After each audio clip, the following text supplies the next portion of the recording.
వేకువ వాక్యము ఇది దైవ వాక్యము. వేకువ వాక్యము ఇది దైవ వాక్యము. వేకువ వాక్యము ఇది దైవ వాక్యము. వేకువ వాక్యము ఇది దైవ వాక్యము.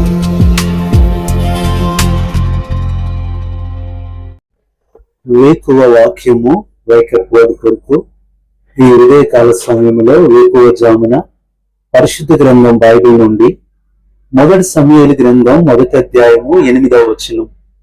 ఆమె పెనిమిటి అయిన ఎల్కానా, హన్నా, నీవెందుకు ఏడ్చుచున్నావు? నీవు భోజనం మానుట ఎలా? నీకు మనో విచారం ఎందుకు కలిగినది? 10 మంది కుమారుల కంటే నేను నీకు విశేషమైన వాడను కానా అని ఆమెతో చెప్పుచూ వచ్చెను. ప్రభునందు ప్రియులారా, ఈ ఉదయకాల సమయంలో ఇక్కడ 3 వ్యక్తుల మధ్య సంభాషణ మనం చూస్తున్నాం. మొట్టమొదట బాధపడుతూ ఉన్న పెనిన్న, రెండవది బాధపడుతున్న హన్న, మూడవది బాధను ఓదారుస్తున్న ఎల్కానా. ఈ 3 సంభాషణ చూస్తున్నాం. ఆత్మీయ జీవితంలో మనం కూడా 3 అనే అనుబంధంలో ఉంటాం. మనల్ని బాధ పెట్టేవాళ్ళు, ఇబ్బంది పెట్టేవాళ్ళు, నిందించేవాళ్ళు, ఏడ్పించేవాళ్ళు, నేరారోపణ చేసేవాళ్ళు ఒక పక్కన ఉంటే, అలాంటి పరిస్థితుల్లో మనల్ని ఆదరిస్తూ ధైర్యపరుస్తూ తోడుగా ఉండే దేవుడు ఉంటాడు. అందుకనే దైవజనుడు భగత్ సింగ్ గారు చెప్పినట్లు, believers life is always triangle life. ఇది త్రిభుజాకారంతో కూడిన జీవితంగా ఉంటుంది. నువ్వు ఉంటావు, ఒక పక్క నిన్ను బాధ పెట్టే వాళ్ళు ఉంటారు, ఇటుపక్క నిన్ను ఆదరించే దేవుడు ఉంటాడు. అలాగే మనము ప్రభు యేసు క్రీస్తు వారు సిలువలో కూడా మనం చూసినప్పుడు, అటువైపు ఒక సిలువ మీద దొంగ, ఇటువైపు ఒక సిలువ మీద దొంగ. ఒక దొంగ బాధ పెడుతుంటే ఒక దొంగ ఓదారుస్తున్నాడు, ఒక దొంగ దూషిస్తుంటే ఇంకొక దొంగ ఒప్పుకుంటున్నాడు. ఇలాగ మన జీవితంలో ఎప్పుడూ కూడా నిన్ను బాధ పెట్టి నిన్ను హింసించే మనుషుల వైపే చూడొద్దు. నిన్నంటూ ఆదరించే వాళ్ళు, నిన్నంటూ ప్రోత్సహించడానికి దేవుడు ఒకరిని ఉంచుతాడు. అయితే మన దృష్టి అంతా కూడా మనల్ని హింస పెట్టే వారి మీదే ఉండటాన్ని బట్టి మనకు మంచి వాళ్ళు కనబడరు. కాబట్టి ప్రియ సహోదరుడా, సహోదరి, ఈ 3 అనుభవమే దేవుడు నీతో కూడా ఈ ఉదయకాలము మాట్లాడుతూ ఉన్నాడు. ఇక్కడ అంటున్నాడు, నేను నీకు విశేషమైన వాడను కానా అంటున్నాడు. ఇది చాలా గొప్ప విషయము. విశేషమైన వాడు. నిజంగానే ఎల్కానా హన్నాను ఎంతో ఆదరిస్తున్నాడు, ధైర్యపరుస్తున్నాడు, ఎంతో ఓదార్చేవాడుగా ఉంటున్నాడు. హన్నాను ఎంతగా ఓదార్చడానికి ప్రయత్నం చేస్తున్నాడు. నిజమే, ఆమెను బాధను అర్థం చేసుకుంటున్నాడు. నిజంగా ఎల్కానే ఎంత ప్రేమిస్తే పరమ ఎల్కానా ప్రభువైన యేసుక్రీస్తు వారు ఇంకా ఎంత నిన్ను ప్రేమిస్తాడు, ఆయన నీకు ఎంత విశేషమైన వాడుగా ఉన్నాడో తెలుసా? కాబట్టి ఇంకా నీ బాధను బట్టి నువ్వు కూడా భోజనం మానేసావేమో, ఆనం మానేసావేమో, ప్రార్థన మానేసావేమో, వాక్యం మానేసావేమో, మందిరానికి వెళ్ళటం మానేసావేమో, నువ్వు మానుట ఎలా అని దేవుడు ఉదయకాలము నీతో మాట్లాడుతున్నాడు. ఎందుకంటే విశేషమైన దేవుడు నీకున్నాడు. ఇక్కడ 3 విషయం మనం చూస్తే, హన్నా అనే మాటకు అర్థము గ్రేస్ లేదా కృప, అలాగే పెనిన్న అనే మాటకు అర్థము పెరల్, ముత్యము, అలాగే ఎల్కానా అనే మాటకు గాడ్ హ్యాస్ కంఫర్టెడ్, దేవుడు నన్ను ఓదార్చాడు అని అర్థం. నిజంగానే నిన్ను శ్రమ పెట్టే వాళ్ళు, నిన్ను బాధ పెట్టే వాళ్ళు పైకి ముత్యంలాగా కనపడతారు, బంగారంలాగా కనపడతారు, విలువైన వారిగా కనపడతారు. కానీ వారి మాటలు, వారి ప్రవర్తన, వారి బాధ, వారి ఇబ్బంది పెట్టే రీతి, వారు వేసే నిందలు నీకు మాత్రమే తెలుసు. అయినప్పటికీ కూడా మీ ఇద్దరి మధ్యలో దేవుడు ఎల్కానాగా ఉండి ఆదరిస్తాడని మర్చిపోవద్దు. ఈ ఉదయకాలము ఆ విశేషమైన దేవుడు నీతో ఉన్నాడు. ఆ విశేషమైన దేవుడు మన జీవితంలో చేసే విశేషమైన కార్యాలు ఎన్నో ఉన్నాయి. అందుకని మొట్టమొదటిగా చూస్తే 119వ కీర్తన 99వ వచనంలో విశేష జ్ఞానాన్ని దేవుడు నీకు ఇస్తాడు.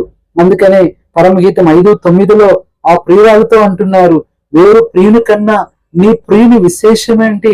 నిజమే, విశేషం గల దేవుడు నీకున్నాడు, విశేషం గల ప్రియుడు నీకున్నాడు, విశేషం గల భర్త నీకున్నాడు, విశేషమైన స్నేహితుడు నీకున్నాడు. ఆయనే ప్రభువైన యేసుక్రీస్తు. అందుకనే మొట్టమొదటిగా విశేష జ్ఞానాన్ని నీకు ఇస్తాడు. ఎప్పుడేం మాట్లాడాలా, ఎలాగా పరిస్థితిని ఎదుర్కోవాలా అని బాధ పెట్టొద్దు. రెండవదిగా మనం చూసినట్లయితే అపోస్తలుల కార్యము 20:12 విశేషమైన ఆదరణ దేవుడు నీకు ఇచ్చేవాడుగా ఉంటున్నాడు. నీ దుఃఖము ఎంతగా కలిగి ఉన్నావో అంతకు మించి ఆదరణ నువ్వు పొందుతావు. ఇది రెండవదిగా మనం చూస్తున్నాం. మూడవదిగా చూస్తే 2 కొరింథీ 8:22 విశేషమైన నమ్మిక. నిజమే, విశేషమైన నమ్మకము దేవుడు నీకు ఇస్తాడు. నీ పరిస్థితుల్ని బట్టి అపనమ్మకంతో ఉండొద్దు, అవిశ్వాసంతో ఉండొద్దు, అధైర్యం చెందొద్దు. దేవుడు తప్పనిసరిగా విశేషమైన నమ్మకము నీకు ఇస్తాడు. ఇది మూడవది. నాలుగవది 2 కొరింథీ 1:12 విశేషమైన కృప నీకు దేవుడు అనుగ్రహిస్తాడు. ఈ కృప దినము కూడా నీ జీవితంలో కుమ్మరించబడుతూ ఉంటుంది. ఐదవదిగా చూస్తే 2 కొరింథీ 12:9 విశేషముగా నా బలహీనతలందే బహు సంతోషంగా అంటున్నాడు. ఐదవది, దేవుడు నీకు విశేషమైన సంతోషాన్ని ఇస్తాడు. నువ్వు ఎంత దుఃఖపడుతున్నావు, ఎంత వేదన పడుతున్నావు, నీ ప్రతి కన్నీరు బొట్టు కూడా అది వృధా కాదు. దానికి రెండంతల సంతోషాన్ని నువ్వు చూస్తావు. నీ దిగులు, నీ చింత, నీ వేదనంతా కూడా దేవుడు ముగింపు పలికే రోజు రాబోతుంది. నువ్వు సంతోషించటానికి నువ్వు సిద్ధంగా ఉండు, నువ్వు నవ్వటానికి నువ్వు సిద్ధపడి ఉండు, నువ్వు ప్రిపేర్ అవ్వు. ఎంత గొప్ప సంతోషం ఇస్తాడో దేవుడు. దాన్ని చూసి నువ్వే ఆశ్చర్యపోతావు. ప్రభువా, ఇక ఈ సంతోషం చాలు అని చెప్పే దినం నీ జీవితంలో రాబోతుంది. ఆ రోజుగా మనం చూసినట్లయితే గలతీయులకు రాసిన పత్రిక 6:10 విశేషముగా విశ్వాస గృహమునకు చేరిన వాని ఎడల మేలు చేయడము. ప్రియులారా, ఆరవది విశేషమైన మేలు నీ జీవితంలో దేవుడు చేయబోతున్నాడు. ఇప్పుడు ఎన్ని కీడులు అనుభవిస్తున్నావు, సొంత వారి వల్ల, సొంత కుటుంబ సభ్యుల వల్ల, సొంత భార్య వల్ల, సొంత భర్త, సొంత బిడ్డలు, సొంత తల్లిదండ్రులు, సొంత వారే నీకు కీడు చేస్తున్నారేమో. దేవుడు చేయబోయే మేలు వీటన్నిటిపైన ఉంది. నీకు వచ్చే కీడంతా కూడా నీ దేవుడు మేలు అనే ఒక బిల్డింగ్ కట్టబోతుంటే దానికి ఇవన్నీ కింద చెత్త చెదారం పునాదులు ఇవి కనపడము, కానీ రేపు దేవుడు చేసే మేలు నీ జీవితంలో కనపడుతుంది. ఏడవదిగా మనం చూసినట్లయితే ఫిలిప్పీయులకు రాసిన పత్రిక 1:14 మరి విశేష ధైర్యము తెచ్చుకొనిది. ఏడవది, దేవుడు విశేష ధైర్యం ఇస్తాడు. కృంగిపోతున్నావా, భయపడిపోతున్నావా, ఏమి దిగులు పడిపోతున్నావా, నాకేం లేదనుకుంటున్నావా, ఎవరు లేరనుకుంటున్నావా? సహోదరి సహోదరుడా, దేవుడు నిన్ను విశేషమైన ధైర్యంతో నింపబోతున్నాడు. ఫిలెమోనుకు రాస్తూ పౌలు 7వ వచనములో నీ ప్రేమను బట్టి నాకు విశేషమైన ఆనందము ఆదరణ కలిగింది అంటాడు. పేతురు గారు రాస్తూ 1 పేతురు 1:4 ఆయన తన విశేష కనికరము చొప్పున మనలను మరలా జన్మింప చేసెను. ఏ సహోదరి సహోదరుడా, అన్నాను ఆదరించిన దేవుడు నిన్ను ఆదరిస్తాడు. అన్నాను ధైర్యపరిచిన దేవుడు నిన్ను ధైర్యపరుస్తాడు. నీ దేవుడు సాదాసీదా దేవుడు మాత్రం కాదు. ఆయన కార్యాలు ఆలస్యమవుతున్నాయని ఆయనను మర్చిపోవటానికి, పక్కన పెట్టడానికి వీల్లేదు. గొప్ప కార్యాలు, అద్భుత కార్యాలు ఆయన చేయబోతున్నాడు. అందుకని ఆ దినాల్లో చూస్తే అపొస్తలుడైన పౌలును ఎవరు లెక్క చేయలేదు, కానీ దేవుడు అదే పౌలును అది ఉపయోగించుకొని విశేషమైన అద్భుతాలు చేశాడని అపొస్తలుల కార్యములు 19:11 చూస్తాం. ఇంత విశేషమైన దేవుడు నీ జీవితంలో ఉన్నాడు. సహోదరి సహోదరుడా, నిందల్లో, బాధల్లో, అవమానములో, భయములో వెళ్తున్నావు. త్వరలో నీ జీవితంలో విశేషం ఉంది. నీ వివాహ విశేషం త్వరలో చూడబోతున్నావు. నీ గర్భఫల విశేషము త్వరలో చూస్తావు. నీ కుటుంబం కట్టబడుట విశేషాన్ని నువ్వు చూస్తావు. దేవుడు నీకు ఇవ్వబోయే ఉద్యోగ విశేషం, దేవుడు నీకు ఇవ్వబోయే మంచి మార్కుల విశేషం, దేవుడు నీ బిడ్డలను రక్షింపబోయే ఆ విశేషము, అద్భుతమైన విశేషాలు దేవుడు నీకు చూపిస్తాడు.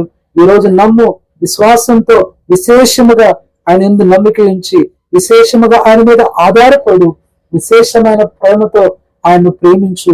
ఈ విశేషమైన దేవుడు నీ జీవితంలో జరిగించని విశేషం అంటూ ఏదీ లేదు. అది ఈ దినమే ఆయన ప్రారంభించాలని నీ కొరకే ప్రార్థన చేస్తాం.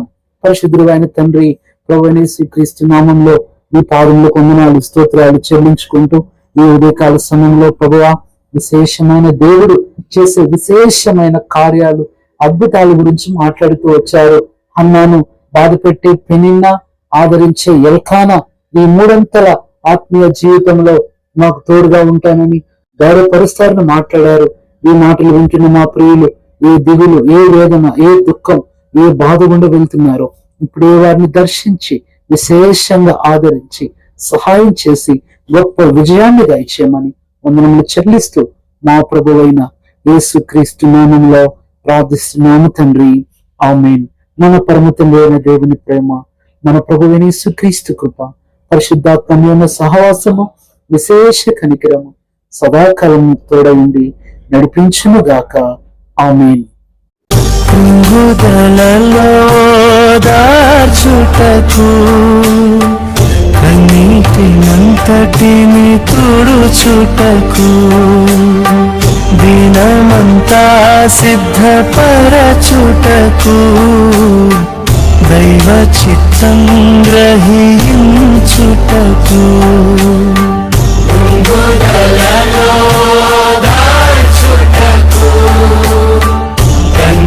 కన్నీటినంతటిని తుడుచుటకు దినమంతా సిద్ధపరచుటకు దైవ చిత్తం గ్రహించుటకు